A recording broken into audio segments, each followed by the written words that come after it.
Let's use this mini board and these birchwood slices from Hobby Lobby to make a snowman.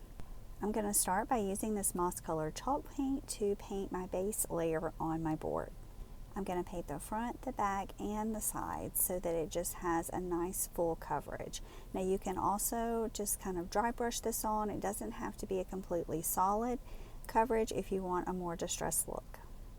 Then to give it just a little bit of interest, I'm going to use this classic caramel by Apple Barrel to brush on. And then I'm going to use my wet wipe to wipe most of it back off.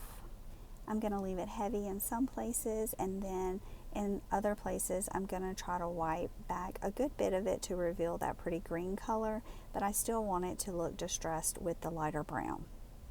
And you can kind of see that effect here. The glare gets in the way just a little bit.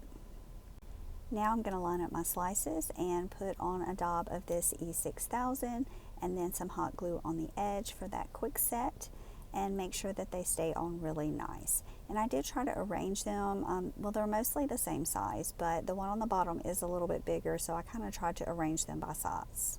Then I'm going to take a craft stick, I'm going to cut that end off and then just start cutting down the stick in 1/2 inch wide strips. Some do cut easier than others, so if you get one that just keeps cracking, try a different one maybe. I used about half the stick to get this little stack here, and they do kind of just naturally curl down as you cut them, or at least mine did, which made them sit really nice on top of that first slice.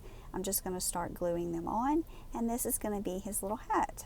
These are just some sticks that I got from the yard. I'm going to use one of the nice straighter pieces for the brim of his hat, and then the other 2 pieces are going to be his arms, and they just kind of had a little piece of a branch sticking off and they were the right shape, and so I cut them to fit, and they're going to make cute little arms. Now he needs a scarf, so I'm going to take this red plaid material and rip off a strip.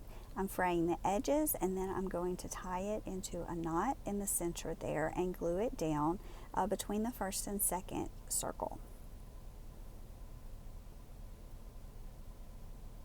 And once I glue that on, I'm going to make sure that it's good and attached, and then I'm going to cut the ends about the length of the second circle, fray the ends, and then I'm going to also attach this little button to the top knot on the scarf. And then you don't have to, but I'm going to use a small dab of hot glue just to have that scarf kind of lay where I want it to be. Now I'm going to make a small bow to put on top, so I ripped a strip of fabric about 12 inches, and I'm going to use my mini bow dabber here. I'm going to layer that strip in back and forth to get a couple of loops. Then I'm going to add in a piece of cheesecloth and layer it in the same way. And then finally, I'm going to use the little pieces that were left over from the scarf just to make a couple X's right on top of that. Now to tie it up, I'm going to take the ends of the string, run them through that loop that I made, and cinch it tight. Then I'm going to take those ends, wrap them around opposite sides, and tie a knot on the back and trim the extra away. Now it's ready to flip over and give a little fluff.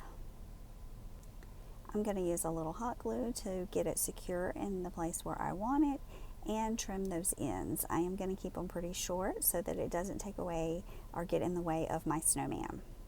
And this is that leather strip that came on it. I took it off in the beginning, and now I'm just putting it back on for the hanger. I kind of just looped it through front to back and then tied a knot in the top. And I'm adding a matching button to the bow. This is some berry garland that I got at Dollar Tree. I decided to kind of take that and wrap it around the neck of that board. Then I'm going to use just my little knife pin to twist around and make a few little curly cues on each side. And once I get both sides kind of twisted up, then I can arrange it the way that I want it to be on my board. And then I decided to go ahead and add a little piece to the brim of the hat. And I just think he turned out so adorable with his little windy scarf. And if you wanted it to look a little more distressed, you could go ahead and sand the edges of that board as well. I'm really loving just the natural rustic elements of this piece. Thank you so much for watching, and I hope it inspired you to get a little crafty. Have a blessed day.